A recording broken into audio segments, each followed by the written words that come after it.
Hello students, today we are discussing activation energy of chemical reaction. Activation energy है क्या, कैसे इसको find out करते हैं, डिफरेंट टेम्परेचर पे एक्टिवेशन एनर्जी क्या होती है, ये सभी बात हम डिस्कस करेंगे। आप लोगों ने collision theory of chemical reaction सुना होगा या नेक्स्ट लेक्चर में उसको आप सुनेंगे भी।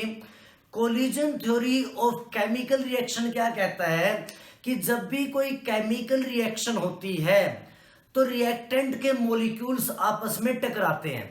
आपस में टकराने की वजह से पुराने बॉन्ड टूटते हैं और नए बॉन्ड बनते हैं, जिससे केमिकल रिएक्शन होती है। अब उनका जो आपस में टकराना है कोलिजन, वो तभी इफेक्टिव होता है, यानी कि केमिकल रिएक्शन तभी होगी जब वो कोलिजन एक मिनिमम एनर्जी से टकराएगा, यानी कि वो कोलॉइडल कोलिजन जिसको आप बोलते हो, वो कोलिजन तभी इफेक्टिव हो पाएगा जब उसके अंदर एक मिनिमम एनर्जी होगी, और उस मिनिमम एनर्जी को हम थ्रेशोल्ड एनर्जी बोलते हैं। थ्रेशोल्ड एनर्जी, इसका मतलब क्या हो गया कि कोई भी कोलिजन, कोई भी मॉलिक्यूल का टकराना तभी इफेक्टिव होता है जब उसकी एनर्जी थ्रेशोल्ड एनर्जी से ज्यादा हो। अगर उसकी एनर्जी थ्रेशोल्ड एनर्जी से कम होगी तो वो कोलिजन इफेक्टिव नहीं होगा। जैसे मान लेते हैं मेरे पास एक ग्लास विंडो है, अगर मैं ग्लास विंडो को ऐसे हिट करता हूं तो अगर मेरी मान लो मैं इसको बिल्कुल धीरे धीरे हिट करूंगा, क्या ग्लास विंडो टूट जाएगी? नहीं टूटेगी। तो मुझे कम से कम एक मिनिमम स्पीड से या मिनिमम एनर्जी से उसको हिट करना पड़ेगा, तभी वो जाके टूटेगी। तो यानी कि जिस एनर्जी से वो मिनिमम, वो एनर्जी जिससे वो ग्लास टूट जाए, उसको थ्रेशोल्ड एनर्जी बोलते हैं। तो कोलिजन थ्योरी भी यही कहती है कि जो मॉलिक्यूल का कोलिजन होना है ना, उनके अंदर एक मिनिमम एनर्जी जरूर होनी चाहिए, और वो कितनी होनी चाहिए? थ्रेशोल्ड जितनी एनर्जी होनी चाहिए, तभी वो कोलिजन इफेक्टिव होगा, तभी पुराने बॉन्ड टूटेंगे और नए बॉन्ड बनेंगे, यानी तभी केमिकल रिएक्शन होगी। ये बात क्लियर हो गई। तो इसका मतलब क्या है, किसी भी केमिकल रिएक्शन के लिए मॉलिक्यूल्स का आपस में कोलिजन या कोलाइड होना जरूरी है, और वो कोलिजन की एनर्जी थ्रेशोल्ड एनर्जी से बराबर या ज्यादा होनी चाहिए, तभी क्या हो पाएगी? केमिकल रिएक्शन पॉसिबल हो पाएंगे। लेकिन कभी कभी क्या होता है, कुछ केमिकल एनर्जी के अंदर या कुछ केमिकल रिएक्शन के अंदर ये एनर्जी थ्रेशोल्ड से कम होती है। जैसे मॉलिक्यूल आपस में टकराए तो एनर्जी क्या है? थ्रेशोल्ड वैल्यू से कम है तो कोलिजन इफेक्टिव नहीं होगा। तो ये जो कम वैल्यू होती है इसको एवरेज काइनेटिक एनर्जी बोलते हैं। तो इस केस में हम क्या करते हैं, उस मॉलिक्यूल को बाहर से एक्स्ट्रा एनर्जी देते हैं in the form of heat और टेम्परेचर। हीट की फॉर्म में, टेम्परेचर की फॉर्म में उसको क्या करेंगे? बाहर से एक्स्ट्रा एनर्जी देंगे, ताकि उसकी एवरेज काइनेटिक एनर्जी थ्रेशोल्ड के बराबर हो जाए, और वो रिएक्शन क्या हो जाए? केमिकली स्टार्ट हो जाए, यानी कि केमिकल रिएक्शन कंप्लीट हो जाए। तो वो जो एक्स्ट्रा अमाउंट ऑफ एनर्जी दी गई, उस एक्स्ट्रा अमाउंट ऑफ एनर्जी को एक्टिवेशन एनर्जी बोलते हैं। जैसे मान लेते हैं, मैं यहां पर एक ग्राफ बना के दिखा रहा हूं। ये ग्राफ है बेटा, ये है पोटेंशियल एनर्जी। क्या है ये? Potential energy. और ये है रिएक्शन कोऑर्डिनेट। ठीक, मान लेते हैं यहां जो वैल्यू है, ये एनर्जी की वैल्यू है थ्रेशोल्ड एनर्जी। भाई अगर इतनी एनर्जी होगी तो कोलिजन इफेक्टिव होगा, नहीं तो नहीं होगा। अब हम ये मान के चल रहे हैं हमारे जो मॉलिक्यूल आपस में रिएक्ट कर रहे हैं उनकी एनर्जी मान लो यहां है, ठीक, और इस एनर्जी को मैं नाम दे देता हूं average kinetic energy. Average kinetic energy मैंने इसको नाम दे दिया। तो यानी कि जितने भी मॉलिक्यूल्स आपस में कोलाइड कर रहे हैं उनकी एवरेज एनर्जी इतनी है यहां तक। तो मुझे क्या करना पड़ेगा? इसको कुछ एनर्जी देनी पड़ेगी ताकि इसकी एनर्जी क्या हो जाए बेटा? थ्रेशोल्ड एनर्जी के बराबर हो जाए। किसके बराबर हो जाए? थ्रेशोल्ड एनर्जी के। तो इतनी एनर्जी हमने क्या की, बाहर से दी, तो इस एनर्जी को क्या बोलते हैं, एक्टिवेशन एनर्जी बोलते हैं। एक बार और समझो, the minimum amount of energy supply to the reactant so that their average kinetic energy become equal to the threshold energy, this energy is called activation energy. नहीं बात समझ में आई? एक बार और देखो, जब भी मॉलिक्यूल आप देखो, कोलिजन थ्योरी क्या कहते हैं, बिल्कुल सिंपल सा मैटर है। कोलिजन थ्योरी ये कहती है कि जब भी कोई केमिकल रिएक्शन होती है, एक्चुअल में केमिकल रिएक्टेंट जो होते हैं उनके मॉलिक्यूल आपस में टकराते हैं, लेकिन ऐसा नहीं है कि सभी मॉलिक्यूल टकरा के सभी का कोलिजन इफेक्टिव हो जाए। कुछ का कोलिजन इफेक्टिव नहीं हो पाता है, क्योंकि उस कोलिजन में, उस टकराने में एनर्जी थ्रेशोल्ड के बराबर नहीं होती है। अब जिनमें थ्रेशोल्ड के बराबर एनर्जी नहीं है, तो यानी कि वो केमिकल रिएक्शन में पार्टिसिपेट नहीं करेंगे। तो ऐसे रिएक्टेंट को हम क्या करते हैं, बाहर से एक्स्ट्रा एनर्जी देते हैं। एक्स्ट्रा एनर्जी दी, तो वो जो एक्स्ट्रा एनर्जी जो बाहर से दी गई है, वो कितनी दी गई, इतनी एनर्जी, तो ये क्या कहलाती है, एक्टिवेशन एनर्जी कहलाती है। तो एक बार ग्राफ को देखेंगे, तो मैं इसको अब मैं इसकी डेफिनेशन लिखता हूं, the minimum amount of energy, minimum amount of energy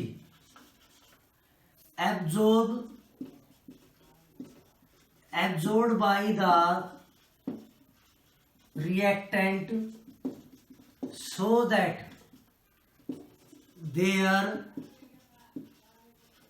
average kinetic energy become equal to threshold energy is called activation energy, और इसको लिखते हैं बेटा EA से, एक्टिवेशन एनर्जी। ये जो मिनिमम अमाउंट ऑफ एनर्जी दी गई है ताकि एवरेज काइनेटिक एनर्जी थ्रेशोल्ड के बराबर हो जाए, तो इसको क्या बोलते हैं, एक्टिवेशन एनर्जी बोलते हैं। तो इसका मतलब क्या हुआ कि threshold energy is equal to average kinetic energy plus activation energy. तो यहां से एक फॉर्मूला बन गया, threshold energy is equal to activation energy plus average kinetic energy. तो अगर मैं एक्टिवेशन एनर्जी निकालता हूं, activation energy is equal to threshold energy minus average kinetic energy of reactant. तो ऐसे भी हम क्या कर सकते हैं, एक्टिवेशन एनर्जी को फाइंड आउट कर सकते हैं।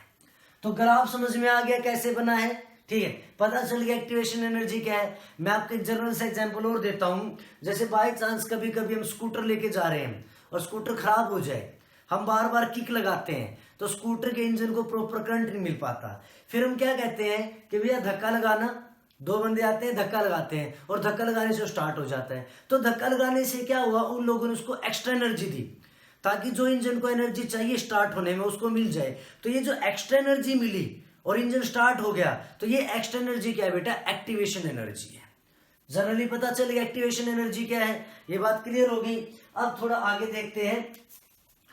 अब एक्टिवेशन एनर्जी के बाद अब हमें देखना है कि इफेक्ट ऑफ टेम्परेचर क्या है और एक्टिवेशन एनर्जी उस पर क्या इफेक्ट डालती है। तो देखेंगे ध्यान से,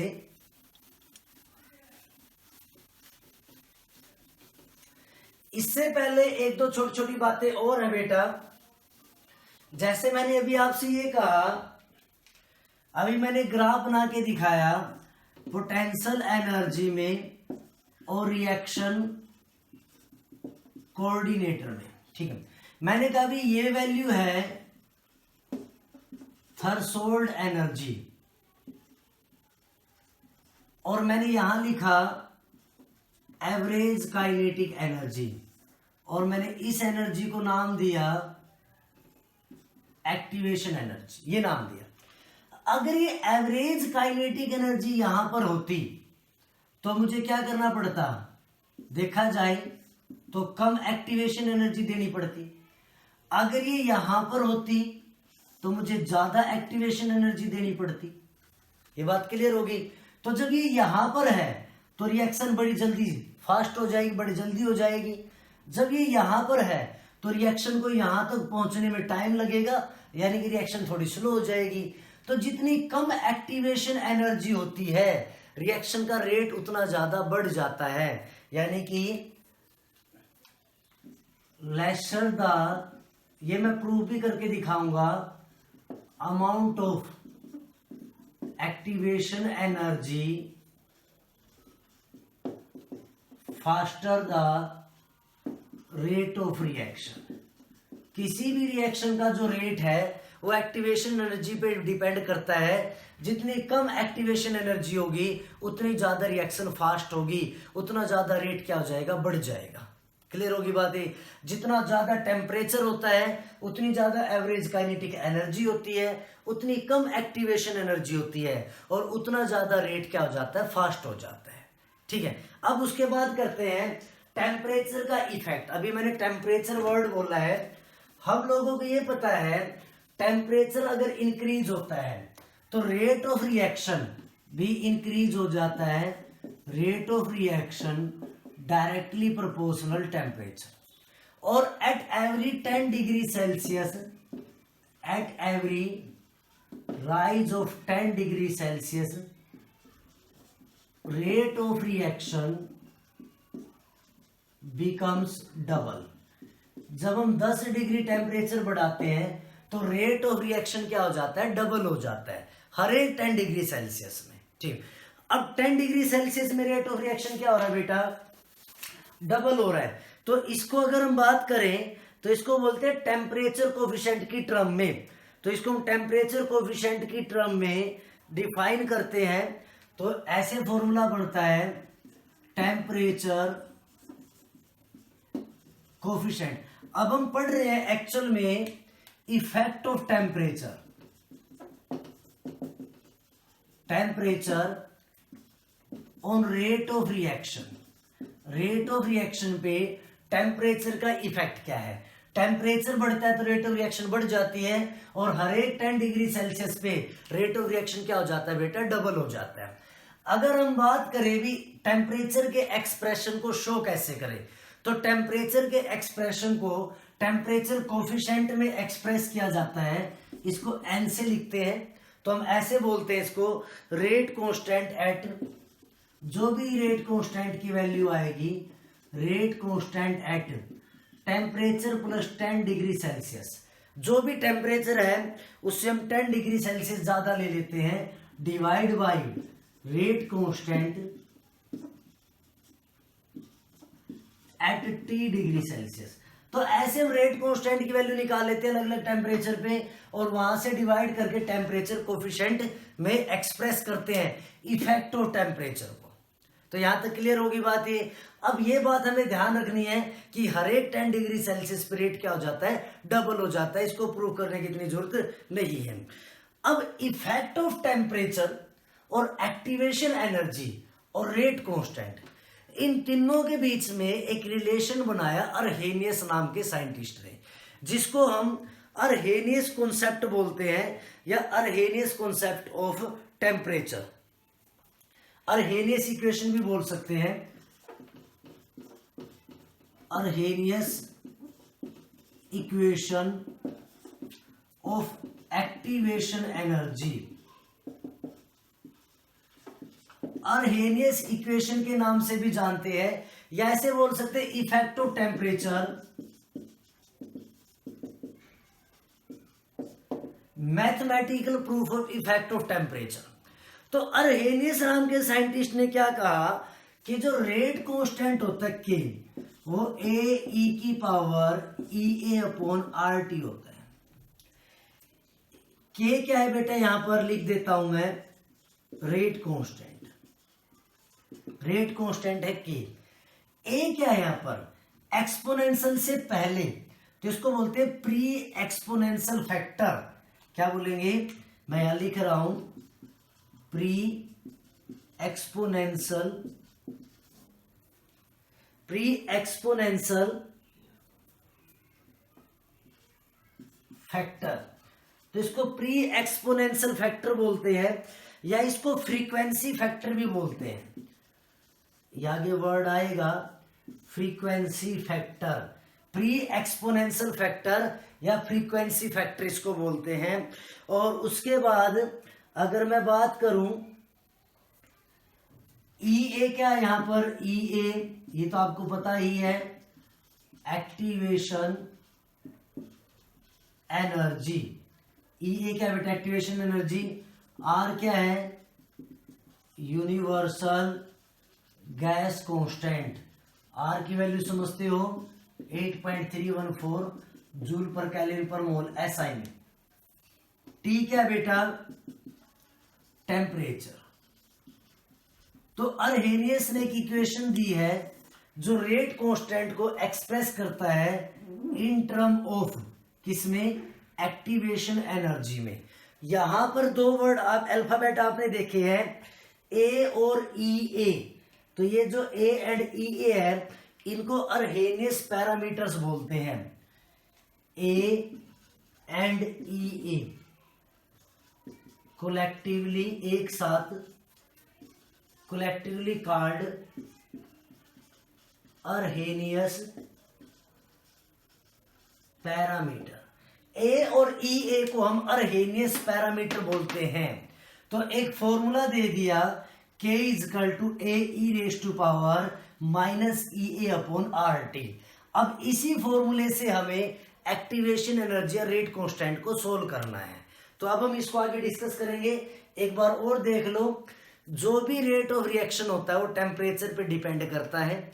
हर एक 10 डिग्री सेल्सियस टेम्परेचर बढ़ने से रेट ऑफ रिएक्शन डबल हो जाता है। ठीक, अब rate of reaction activation energy का कॉम्बिनेशन रेट कांस्टेंट के ऊपर अर्हेनियस नाम के साइंटिस्ट ने बताया कैसे निकालते हैं। तो उन्होंने कहा K is equal to A E raise to power minus E A upon R T. इस फॉर्मूले से उन्होंने कहा कि आप रेट कांस्टेंट निकाल सकते हो। इसमें एक्टिवेशन एनर्जी भी आ रही है और टेम्परेचर भी आ रहा है। अब इसको सोल्व करते हैं कि हमें कभी कभी ना रेट कांस्टेंट दे देता है, एक्टिवेशन एनर्जी पूछ लेता है, या अलग अलग टेम्परेचर दे देगा, एक्टिवेशन एनर्जी दे देगा तो रेट कांस्टेंट पूछ लेगा। तो वो सारी बातें अब हम इसमें सोल्व करेंगे। यहां तक पता चल गया बेटा, के क्या है रेट कांस्टेंट, ए क्या है प्री एक्सपोनेंशियल फैक्टर या फ्रीक्वेंसी फैक्टर इसको बोलते हैं, इसकी वैल्यू कांस्टेंट होती है, ये आपको गिवन मिलेगी। ई ए क्या है बेटा, activation energy, R universal gas constant, और टी क्या है टेम्परेचर। ए और ई ए इनको हम अर्हेनियस पैरामीटर बोलते हैं। कभी कभी क्वेश्चन आ जाता है व्हाट इज अर्हेनियस पैरामीटर, तो आपको इक्वेशन लिख के बताना पड़ेगा E and A, E A is called Arrhenius parameter. यहां तक पता चल गया। अब मैं आगे डिस्कस करता हूं। अब हमें अर्हेनियस कॉन्सेप्ट को स्टडी करना है और इसको पूरा कंप्लीट डेरिवेशन करना है।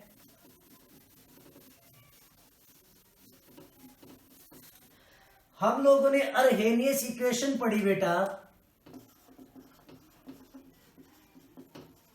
अर्हेनियस इक्वेशन वो क्या थी, K is equal to A E raise to power minus E A upon R T. ये हमने पढ़ी इक्वेशन नंबर 1। ये है मेन अर्हेनियस इक्वेशन। ठीक, आपको पता है जब भी एक्सपोनेंशियल को सोल्व करते हैं तो नेचुरल लॉगरिथम लेते हैं। तो हम क्या करेंगे, टेकिंग लॉगरिथम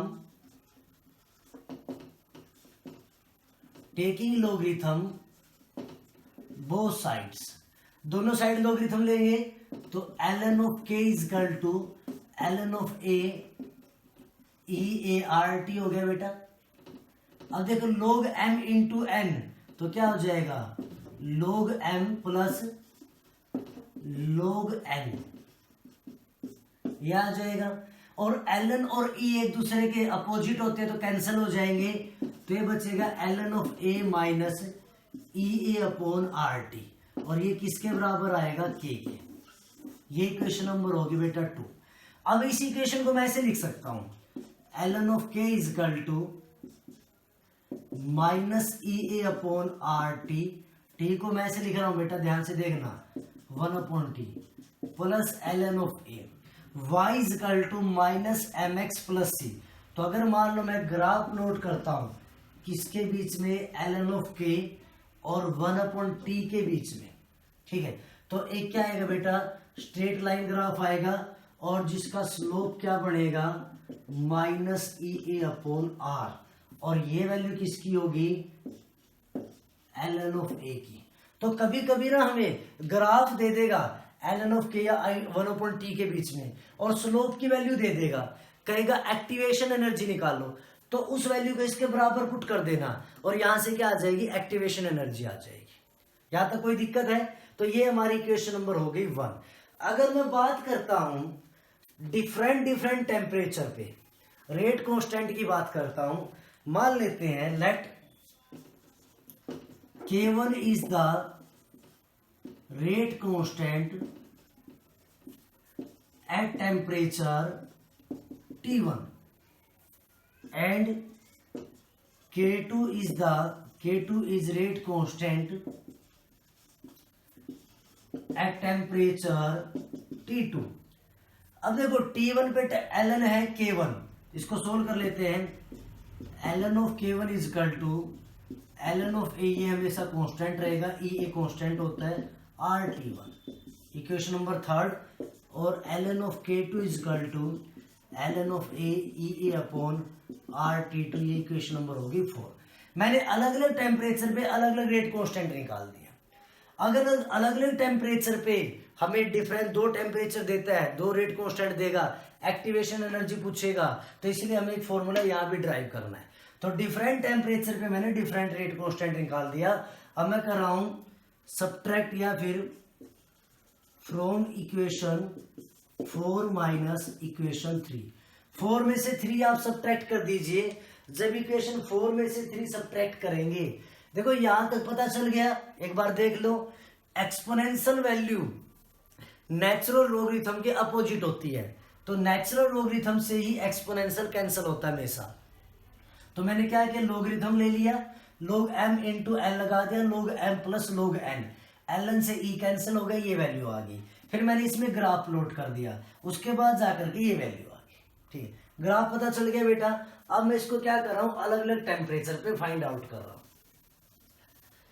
अभी मैंने क्या लिखा, इक्वेशन 4 में से इक्वेशन 3 सब्ट्रैक्ट कर दो, तो वैल्यू आ जाएगी ln of K2 minus, left side को लेफ्ट साइड से करेंगे, राइट साइड को राइट साइड से। ln ऑफ ए क्या हो जाएगा, कैंसिल हो जाएगा, तो ये बचेगा। 4 में से 3 करना है बेटा, तो ये माइनस का है, ये सब्ट्रैक्ट होगा तो ये वैल्यू प्लस की हो जाएगी। तो यहां से क्या आ जाएगा, EA/RT1 minus EA/RT2। Value put करके देख लेना, समझ में आ जाएगा। अब ये फॉर्मूला क्या हो गया, ln of K2 divide by K1, ठीक है, log m minus log n, log m/n, EA/R ले लो बेटा कॉमन, 1/T1 माइनस 1/T2, ठीक है। ln की वैल्यू पुट कर दो, 2.303 log K2 divide by K1 is equal to EA/R। T1 T2 ले लो एलसीएम, तो ऊपर क्या आ जाएगा T2 माइनस T1।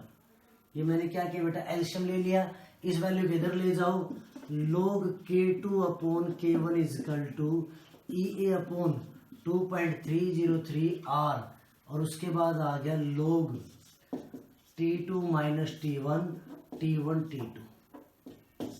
ये हमारा मेन फॉर्मूला बन गया, जो डिफरेंट टेम्परेचर पे एक्टिवेशन एनर्जी को बताएगा।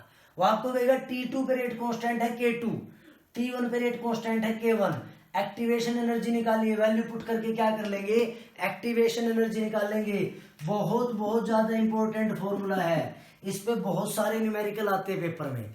एक बार और देख लो हमने क्या किया, अरहेनियस इक्वेशन को दोनों तरफ लॉगरिथम लिया, लॉगरिथम को सोल्व किया, फिर ग्राफ नोट किया, उसके बाद डिफरेंट टेम्परेचर पे रेट कांस्टेंट निकाला बेटा, और 4 से 3 सब्ट्रैक्ट कर दी इक्वेशन, और यहां से ये रिलेशन ड्राइव हो गया।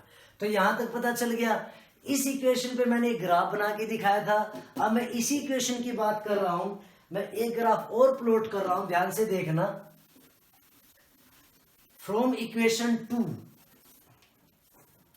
मैं लिख रहा हूं बेटा,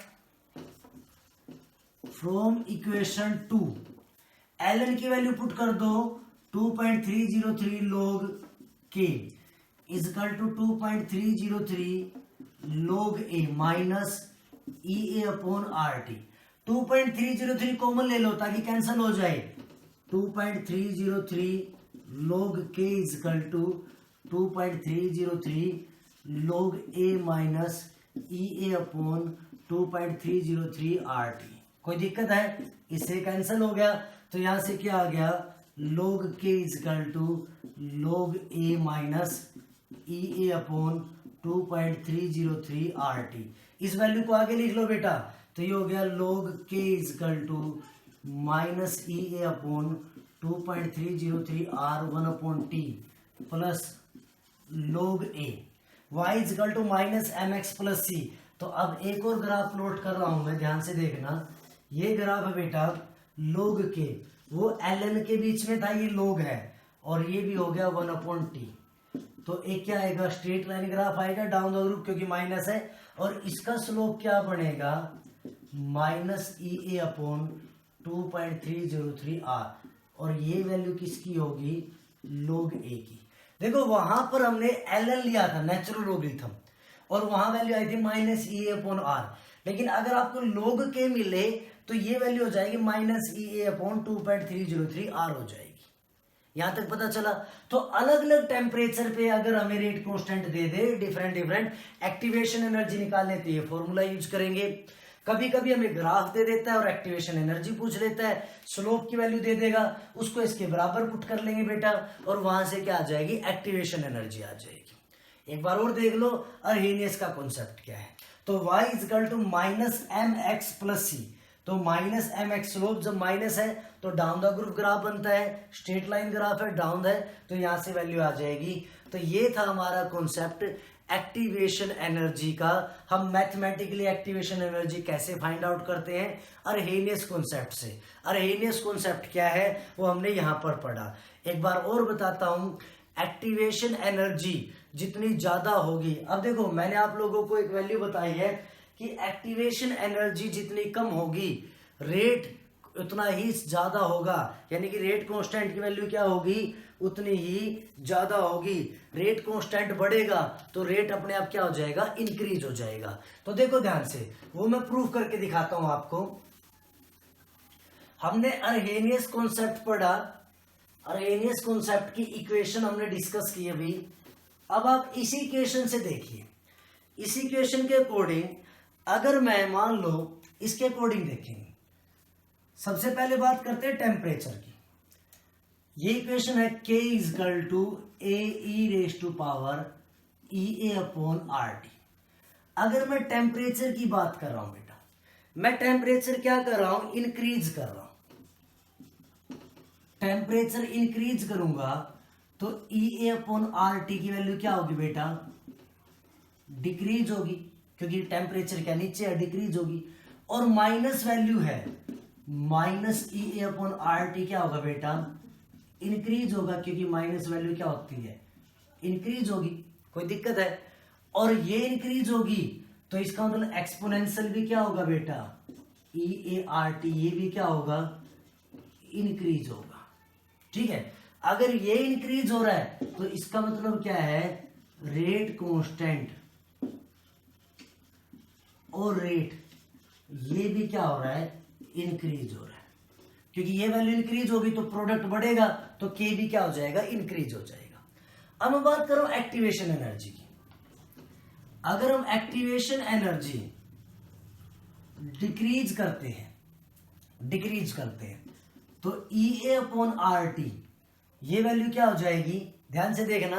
अगर हम एक्टिवेशन एनर्जी डिक्रीज करते हैं, डिक्रीज, तो ई ए अपॉन आर टी की वैल्यू भी क्या हो जाएगी, डिक्रीज हो जाएगी।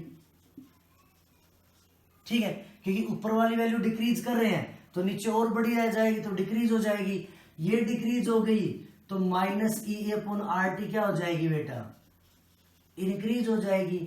और ये इंक्रीज हो गई तो minus E A upon R T ये भी क्या हो जाएगी, इंक्रीज हो जाएगी। और ये इंक्रीज हो गई तो इसका मतलब ये इंक्रीज हो गई तो रेट कांस्टेंट